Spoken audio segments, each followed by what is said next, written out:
So we want to tell you we are Christ Point Church. We're located on the square in Sparta, Tennessee. Our service times are at 9 and 11 in Smithville at 614 Murphy Street, and that service starts at 11, so right now. So we will see you soon. We look forward to seeing you. Ben Lomond viewers and everybody else linking up, good to have you guys with us this morning.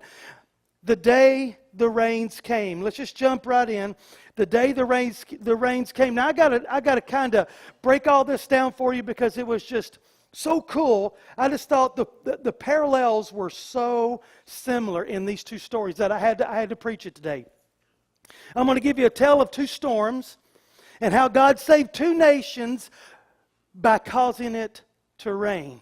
Now, if you if you've been in this town for the last week, you know what it's like for it to rain. We don't get rain like that, and it's rained a whole lot. So, man, we're glad it did. Ain't that right, Klinglers? So you can agree with me. When you got a lot of crops you're depending on, man, I'm watching the radar. I'm like, please let it rain on Bonaire. Please let it rain on Bonaire. Please let it rain on Bonaire. And I'm going to tell you, our folks are praying and it rained. But I'm going to give you a tale of two storms. One of a young America in 1814, and the other in the days of a young Israel in the days during the time of the Judges. During the weaving of these two stories together, I'm going to kind of paint a picture, and we're going to see how one of the most well-known songs of all time was birthed. So, let's jump right in. Let's go to Judges chapter 4, verses 1, 2, and 3. Judges chapter 4, and the people of Israel again did what was evil in the sight of the Lord.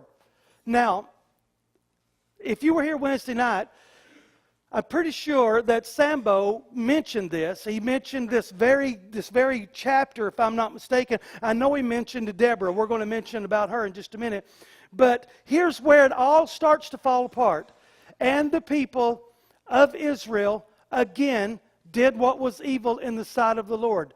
Now, there's a big difference in doing what we think is right and what the Lord thinks is right. So we can think it's right all day long, but it's evil in the sight of the Lord. So they did what was evil in the sight of the Lord. Verse 2. And the Lord sold them into the hand of Jabin, the king of Canaan, who reigned in Hazor. The commander of his army, his name was Sisera, who lived in Hashbeth. And that you don't need to know that name, and I can't say it either. But, and believe me, I've tried for 3 days to say it, and I can't. So anyway, let's go back to number 2. I want you to get this guy's name. His name was Sisera. Now, it mentions Jabin, but it really, chapter 4 of Judges really keys in on this commander of King Jabin's army. Now let's go to 3. Then the people of Israel cried out to the Lord for help, for he had 900 chariots of iron, and he oppressed the people of Israel cruelly for 20 years. Now, let me break this down for you. We're going to move on along. Israel has failed God again. I mean, it's like, my gosh. It's almost like you want to read the Old Testament, and it's almost like you read it as a parent. It's like, oh my gosh, you did again. I mean, it's like, it's like having Sissy. Sissy, we told you not to do that, and she did. So it's my granddaughter. But Israel had failed God again. God sold them into the hands of an oppressor, or an enemy oppressor. His name is Jabin. He is the king of Canaan, and he has a commander by the name of Sisera.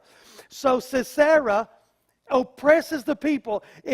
Studies and applications and scholars say that it was terrible the way he oppressed them, the way he would exalt himself and make himself look good, his clothes, and he always brought attention to himself, and he oppressed the people, and it was just terrible. Their treatment was terrible. And he had a great army, and the army had 900 chariots. Now, let me explain to you. I know you've heard this before if you've been in here, because I make the same analogy when we talk about chariots. But if you're new, I want to tell it to you. Chariots were big time back then. They were like tanks. So he has 900 of these things. They're big. They have armor around them.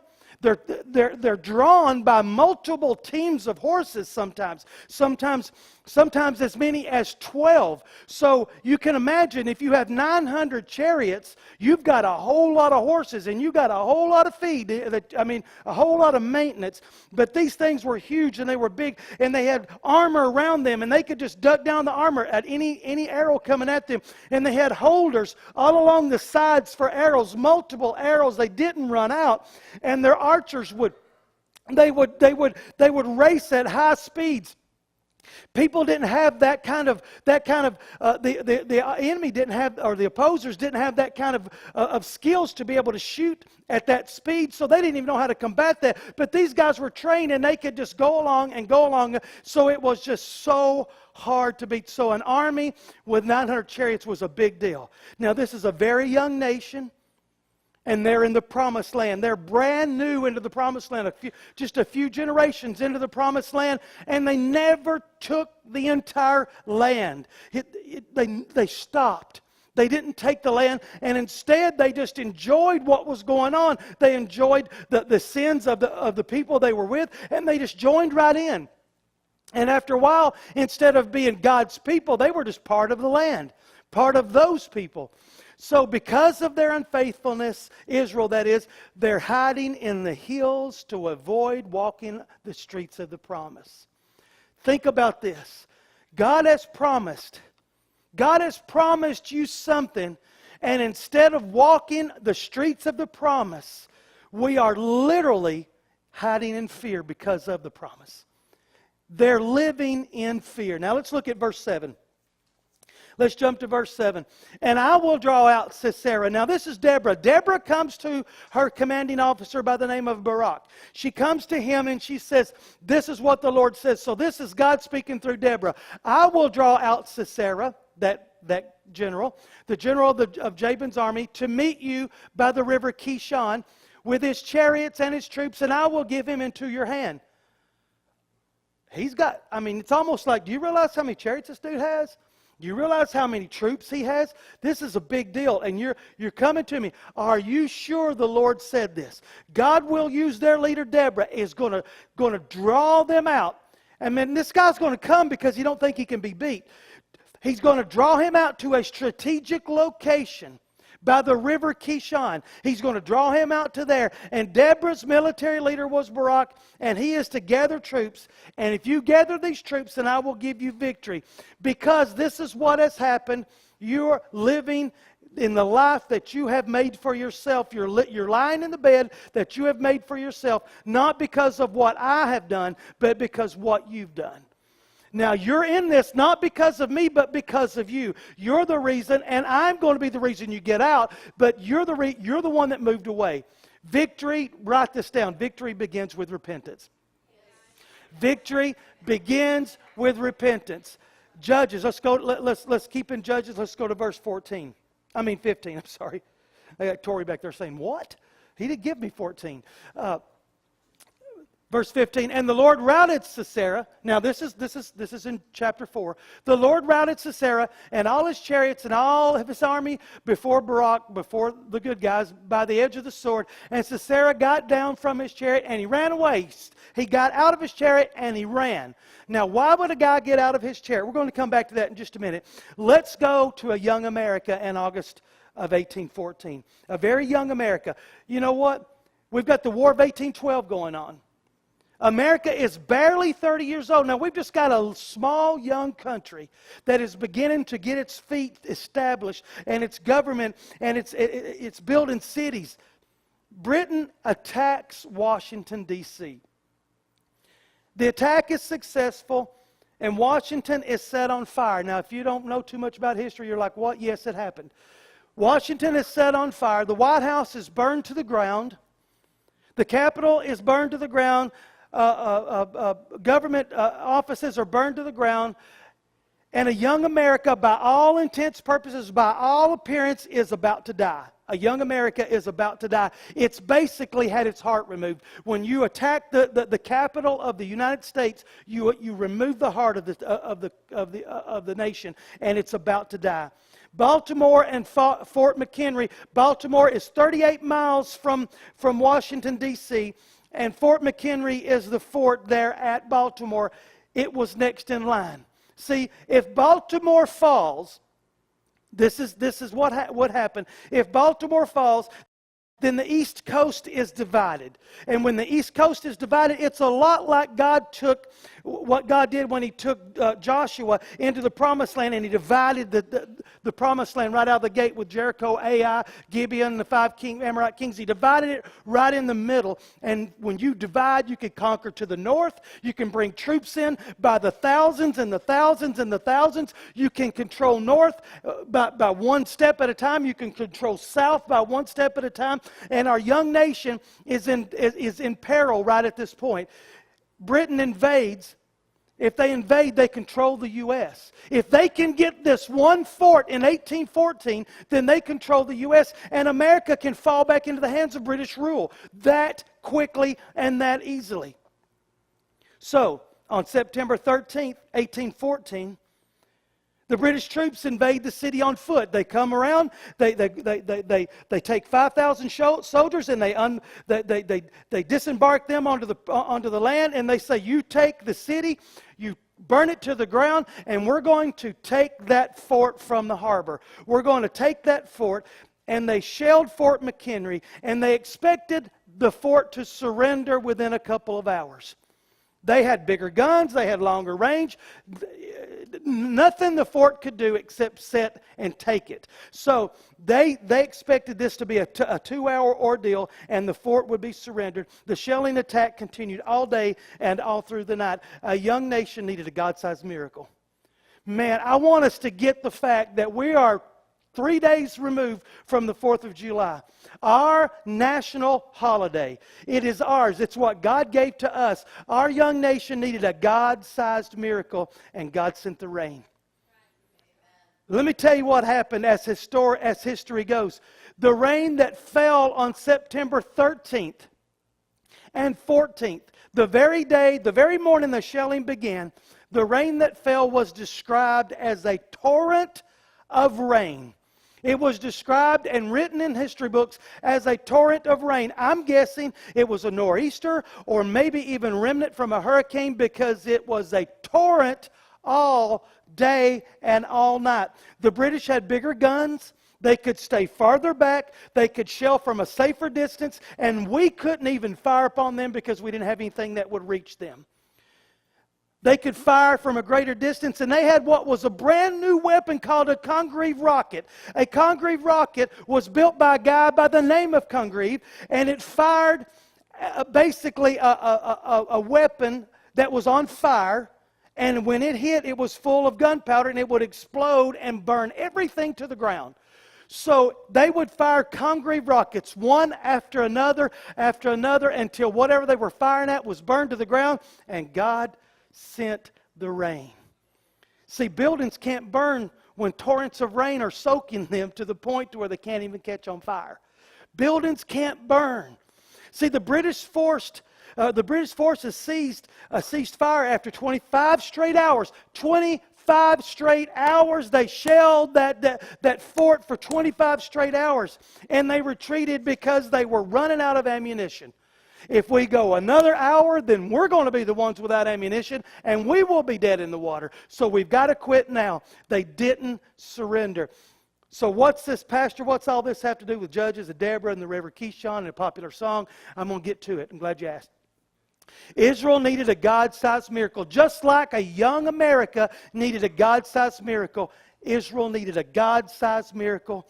And in Judges 4, chapter 4, they got it. The enemy was bigger. No doubt. The enemy was more experienced, just like the two are almost identical. The enemy was more experienced, no doubt. They were better equipped, obviously, and they had a psychological advantage. And if you come up here and look at my notes, don't laugh at me over the way I spelled psychological. It's not my fault. The enemy had a psychological advantage. When you have a psychological advantage, a lot of times you don't even have to lift a hand. A lot of times all you have to do is just look. I'm going to tell you what a psychological advantage is. Your mama, when you was little, she gave you that look and you quit whatever. She had this psychological advantage over you. And if she had to, she didn't have to whip you with a wooden spoon. She just showed it to you. And mama showed you the spoon, man, you quit whatever you're doing. because you've been there and done that. So, Israel, nothing is in their favor. They needed a God-sized miracle, and it looks... so let's take a look. I'm sorry, I read my notes wrong. Let's take a look at how Israel actually won the battle. Let's look at Judges chapter 5. Let's look at Judges chapter 5. Now, let me tell you, here's a song that is written also. Judges chapter 5 is the song that is written about Barak and Deborah's victory. It is a song, chapter 5 describes what happened in chapter 4. So when you read chapter 5, it's not a contradiction. It is just a description in song of what happens. And in verse 4, Lord, when you went out from Seir, when you marched from the region of Edom, the earth trembled. Now keep this in mind. The earth trembled and the heavens dropped. Yes, the clouds dropped water. Let's look at verse 5. The mountains quaked before the Lord, even Sinai before the Lord, the God of Israel. Now let's jump to verses 20 and 21. From heaven the stars fought from their courses. They fought against Sisera. The torrent Kishon, the river, a torrent, swept them away. The ancient torrent, the torrent Kishon, march on my soul with might. The thunder clapped. This is what this is describing. The thunder clapped so violently that the earth trembled. The sky became so heavy and grew so dark that the clouds fell. Now I'm going to tell you, we've seen that. We've seen those clouds fall. I was in Nashville in 1998 when the tornadoes came through. I know what it's like when the sky falls. When the sky falls and the rains fell. And the Kishon River lay at the valley beneath the mountains. And it's more like a brook on any other day. It's more like no wider than 20 feet maybe. And you could walk across it. But the Kishon River flooded its banks violently. And the rains made the mighty war machine of Sisera useless. Because when you've got something that heavy, that is riding on wheels about this big. It has spears out each side. In case anybody were to say they won't attack it, they'll be cut in two almost. It has spears out each side. And when the Lord brought rain and leveled the playing field, even horses couldn't pull them things through the mud. It was so terrible. It was so muddy. The mud and the rain stopped them in their tracks. And the small one-time creek became the river Kishon that swept the enemy away. It was so violent it swept chariots away. It was so violent it swept horses away. It was so violent it swept troops away to the point to where a man who put all of his pride into his war machine got out of his war machine and ran away on foot. You don't leave your chariot if it moves. So he couldn't go anywhere else, so he got out of his chariot and he ran away. And that's another story right there in another sermon. But let's visit back to September 13th, 1814. A young lawyer aboard a cargo ship in the harbor, he watched as his home was attacked. In 1814, this is my home. And I'm watching. See, he went out into the harbor to negotiate the release of a prisoner, a surgeon.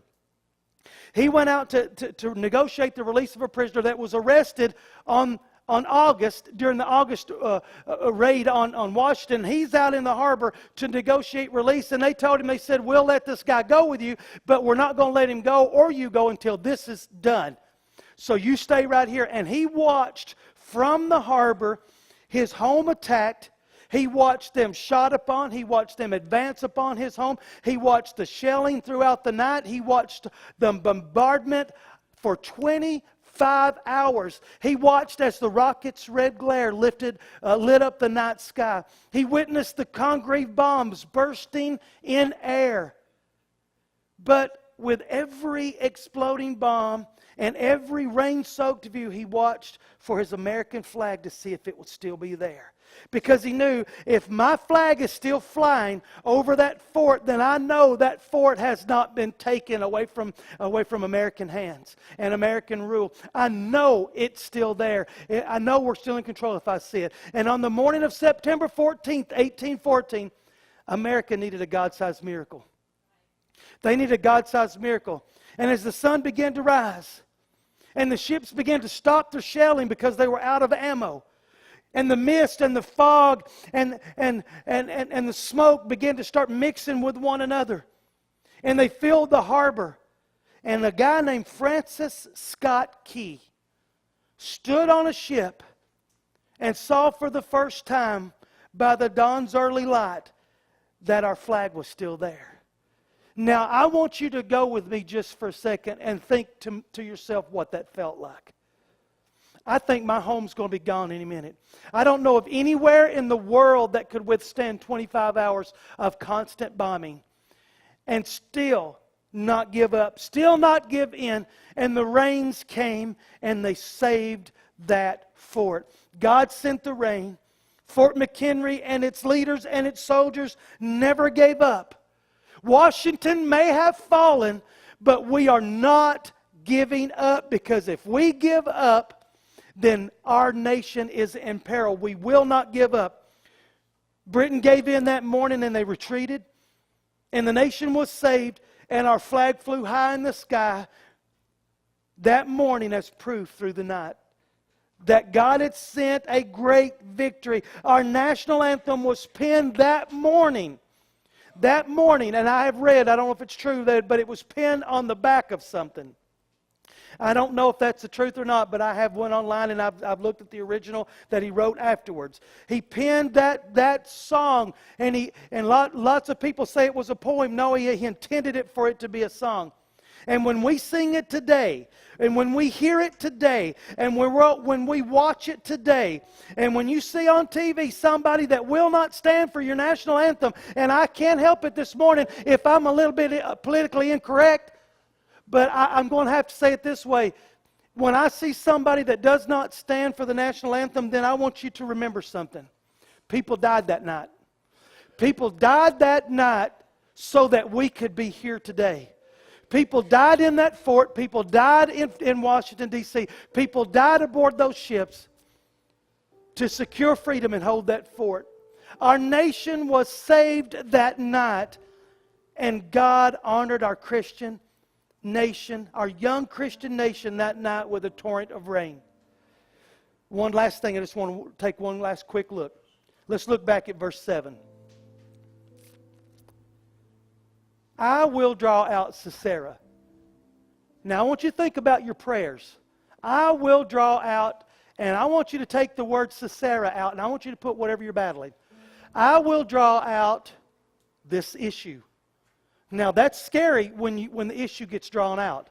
Because when the devil fights from behind the trees and he fights from behind the walls and you can't see him face to face, it's not as scary. But God says, I will draw out Sisera. I will draw out the general of Jabin's army to meet you. Now wait a minute. I just want to pray he goes away. I don't want to have to meet him. I will draw him out to meet you, but there's a condition. I will draw him out by the river Kishon. And I'm going to bring him out with his chariots and with his troops. And I'm going to show you what that looks like. I'm going to draw out the enemy, Rick. And the coughing's going to get worse. And the illness is going to be awful. I'm going to draw him out in the presence.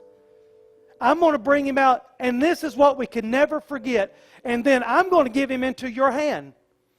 I'm going to draw him out. That morning in that harbor, God drew out a fleet of ships to bombard and bomb our nation's fort, Fort McHenry.